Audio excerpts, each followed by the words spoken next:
అక్కడ విద్యుత్ శాఖ అధికారులే కాంట్రాక్టర్లు. అనుమతులు లేకుండా అరకొర పనులు. భారీగా ముడుపులు చేతులు మారినట్లు కాంట్రాక్టర్ సురేష్ కుమార్ రెడ్డి ఆరోపణ. అధికారుల నుంచి అమాత్యుల వరకు నజరానాలు. ఇదెక్కడో కాదండి, కడప జిల్లా ఎర్రగుంట్ల మండలంలోని జువారి సిమెంట్ పరిశ్రమకు చెందిన 33 kV M+9 tower 100 square mm condenser shifting పనులను జువారి సిమెంట్ పరిశ్రమ వారే మొత్తం ఖర్చు భరిస్తున్నారు. మొత్తం పనికి 2,15 లక్షల రూపాయలు విలువ కాగా 42 టవర్లకు గాను ఒక్కొక్క టవర్కు 5,50,000గా నిర్ణయించారు. వీటి మొత్తానికి 2,31 లక్షలు ఖర్చు అవుతుందని నిర్ధారించారు.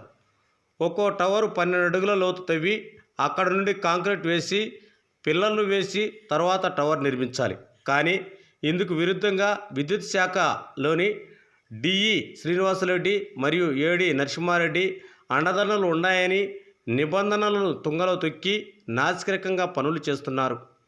విద్యుత్ అధికారులే కాంట్రాక్టర్ల అవతారమెత్తి వంకల్లో జువారి సిమెంట్ ఫ్యాక్టరీ బ్లాస్టింగ్ జరిగే ప్రదేశాలలో టవర్ల నిర్మాణం చేపట్టారు.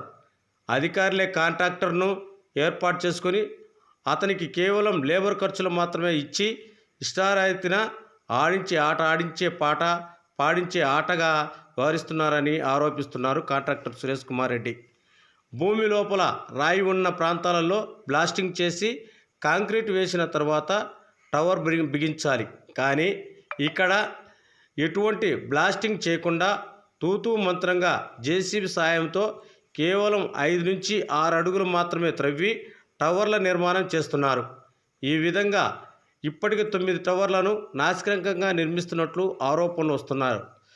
ఎర్రగుంట్ల మండలంలోని జువారి సిమెంట్ పరిశ్రమకు విద్యుత్ సరఫరా టవర్ వర్క్ ఆర్డర్ కోసం ఎటువంటి ప్రకటన చేయకుండా పరిశ్రమ వారితో డివిజన్ స్థాయి అధికారి ఎర్రగుంట్ల విద్యుత్ శాఖ అధికారులు బినామీ కాంట్రాక్టర్ను ఏర్పరచుకొని ఆ పనిని చేస్తున్నట్లు స్థానిక ప్రజాప్రతినిధులు ప్రజల నుండి పెద్ద ఎత్తున విమర్శలు వస్తున్నాయి. విద్యుత్ శాఖలోని డిఈ శ్రీనివాసరెడ్డి మరియు ఏడి నరసింహారెడ్డిలకు లక్షల రూపాయలు తెచ్చిపెట్టే ఆదాయం వనరుగా మారింది. దీంతో పర్యవేక్షించాల్సిన విద్యుత్ శాఖ అధికారులు అటువైపు చుట్టపు చూపు కూడా చూడడం లేదు. దీంతో వేయకూడని చోట టవర్లు నిర్మిస్తున్నారు. అది కాక 12 అడుగుల లోతులో వేయాల్సిన టవర్ 6 అడుగుల లోతులో నీళ్ళల్లో వేస్తున్నారు.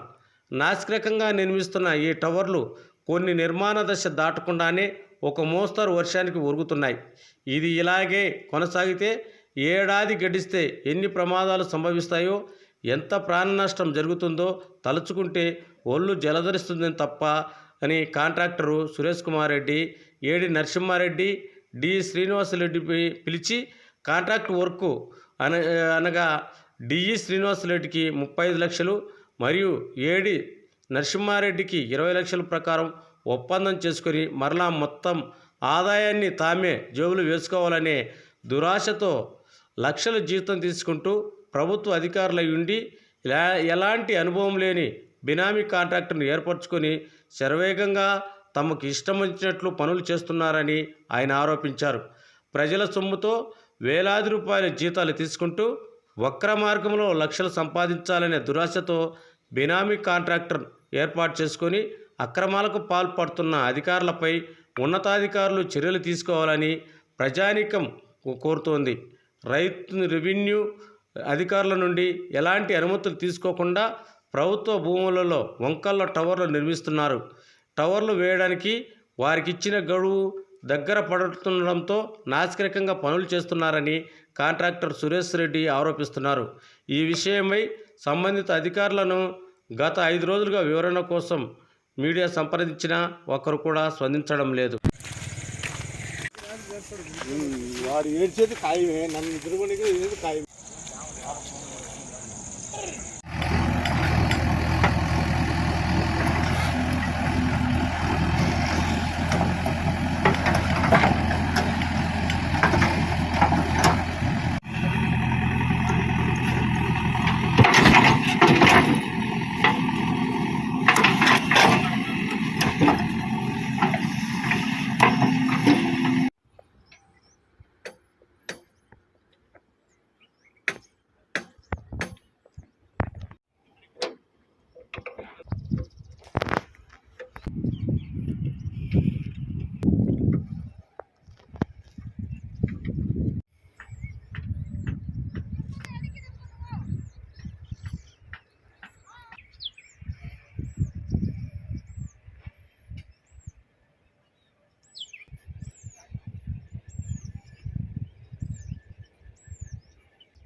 మంచిగా చేయాలా.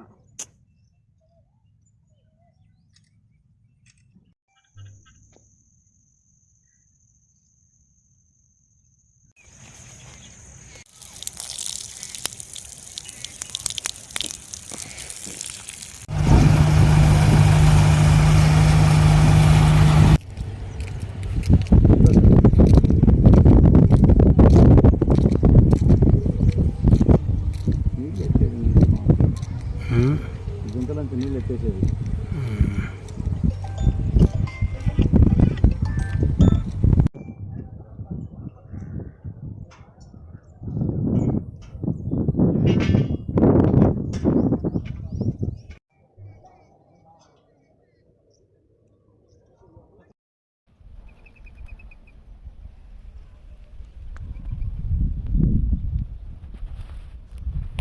నా పేరు సురేష్ కుమార్ రెడ్డి. నేను కడప జిల్లా వైఎస్ఆర్ జిల్లా కడప జిల్లా ఎర్రగుంట్ల మండలం నందు వలసపల్లి గ్రామం నందున జువారీ సంస్థ తరఫున ఒక వర్క్ జరుగుతుంది అని ఏడి నరసింహారెడ్డి గారు డిఈసి పిలిపించారు. ఏ వర్క్ సార్ అని అడిగిన నేను పోతే ఆయన జువారీ సంస్థ గనుల్లో మైనింగ్ పరిధిలో 33 kV 11 kV పోతున్నాయి, షిఫ్టింగ్ చేయాలా, టవల్ వర్క్ ఉంది, అది నీకు అనుభవం ఉంది కదా సురేష్? అనుభవం ఉంది సార్ అని చెప్పిన. ఇంకా ఎంత అడిగా ఆయన 50% ఇన్కమ్ ఉంటుంది సార్ అని చెప్పాను. నాకు చెప్తే 2,30,00,000 వర్క్ ఉంది, దాదాపు 1 కోటి మిగులుతుంది సార్ అని చెప్పాను నేను. చెబితే ఆయన మాకు ఏడి నరసింహారెడ్డి గారు 30 లక్షలు, డి శ్రీనివాసరెడ్డి సార్ 30 లక్షలు, నాకు 30 లక్షలు ఖరారు చేసుకొని జువారీ సంస్థ తరఫున కృష్ణారెడ్డి పిలిపించారు. పిలిపించి మాకంత ఒప్పందం కూర్చుకున్నాం. తర్వాత కొద్ది రోజులకు ఏమైందో ఏమో నాకు సంబంధం లేకుండా అతను ఇంకో వ్యక్తిని, అమరావతి వ్యక్తిని, రిలేషన్ వ్యాపారస్తుని పిలిచకొచ్చి వర్క్ చేస్తున్నాడు. అతనికి ఎటువంటి అనుభవం లేదు. అతనికి వంకలు బాగుల్లో టవర్ గుంత తీసి చేస్తున్నాడు. మినిమం 12 అడుగులు గుంత కొట్టాలి, కానీ అతను మాత్రం 7 గుంతలు 7 అడుగుల్లో గుంత కొట్టి బ్లాస్టింగ్ చేస్తున్నాడు. కానీ బ్లాస్టింగ్ పర్మిషన్ ఎటువంటి పర్మిషన్ లేదు అతనికి, కానీ బ్లాస్టింగ్ వర్క్ చేస్తున్నాడు. నేను ఎంఆర్ఆర్ ఇది వివరించాను, పోలీసు వారికి వివరించాను, కానీ వాళ్ళకేం పట్టించుకోలేదు. తర్వాత ఈ ఇద్దరు డి శ్రీనివాసరెడ్డి, ఏడి నరసింహారెడ్డి బినామీ అయిన అమరారెడ్డికి ఎటువంటి అర్హత లేదు. ఆయనకి ఏ విధంగా మీరు వర్క్ ఇచ్చారు పనిచేస్తున్నారు. మొత్తం ఏడి గారు మొత్తం సైట్ ఇన్ఛార్జి, డి గారు పైనుంచి మొత్తం మెటీరియల్ డౌన్లోడ్ చేస్తే మొత్తం అన్ని వర్కులు పంపిస్తారు. మెటీరియల్ అంతా ఇన్ఛార్జ్ అంతా ఏడి నరసింహారెడ్డి, డి గారు. ఇప్పుడు వర్క్ చేసేటప్పుడు అధికారులు ఎవరైనా ఉండాలా? ఎవరు ఏడి నరసింహారెడ్డి, ఏడి వాళ్ళకు డివైడ్ కడతారు జువారీ సంస్థ గురించి, కానీ అతను ఎప్పుడూ విజిట్ చేయలేదు. ఇంతవరకు 15 టవర్లు బిగించారు, కానీ ఎప్పుడే కానీ పోయి విజిట్ చేసలేదు. ఈ రోజు పోయాని తెలిసినంతవరకే దాదాపు ఒక్కడుగా 50% వరకు అయిపోవచ్చింది. కానీ ఎటువంటి ఏడి కానీ డి కానీ పోవడం లేదు, ఎందుకంటే సొంత వరకు కాబట్టి. జువారీ బౌండరీలలో ఉండాలి, జువారీ బౌండరీస్లో వాస్తవం ఉండాలి. కానీ వంకబడిదిలో వంకలు నీళ్ళు వస్తుంటే వంకబడిదిలో పరంభోగ స్థలాల్లో గుంత కొట్టేస్తారు. అది ఎంతవరకు నాశరకం పని అనమాట. మినిమం ఒక 1 year కల్లా వర్షాలు పడితే మొత్తం కూలిపోతాయి. అందుకు జువారీ సంస్థ వారు అది ఓన్లీ డిపాజిట్కి మాత్రం నరసింహారెడ్డి ఏడి గారికి డిపాజిట్ అమౌంట్ కట్టారు, కానీ ఇతను మాత్రం ఎటువంటి చర్య తీసుకోలేదు. మొత్తం అంతా బినామీ అంతా ఏడి నరసింహారెడ్డి, డి శ్రీనివాసరెడ్డి గారు.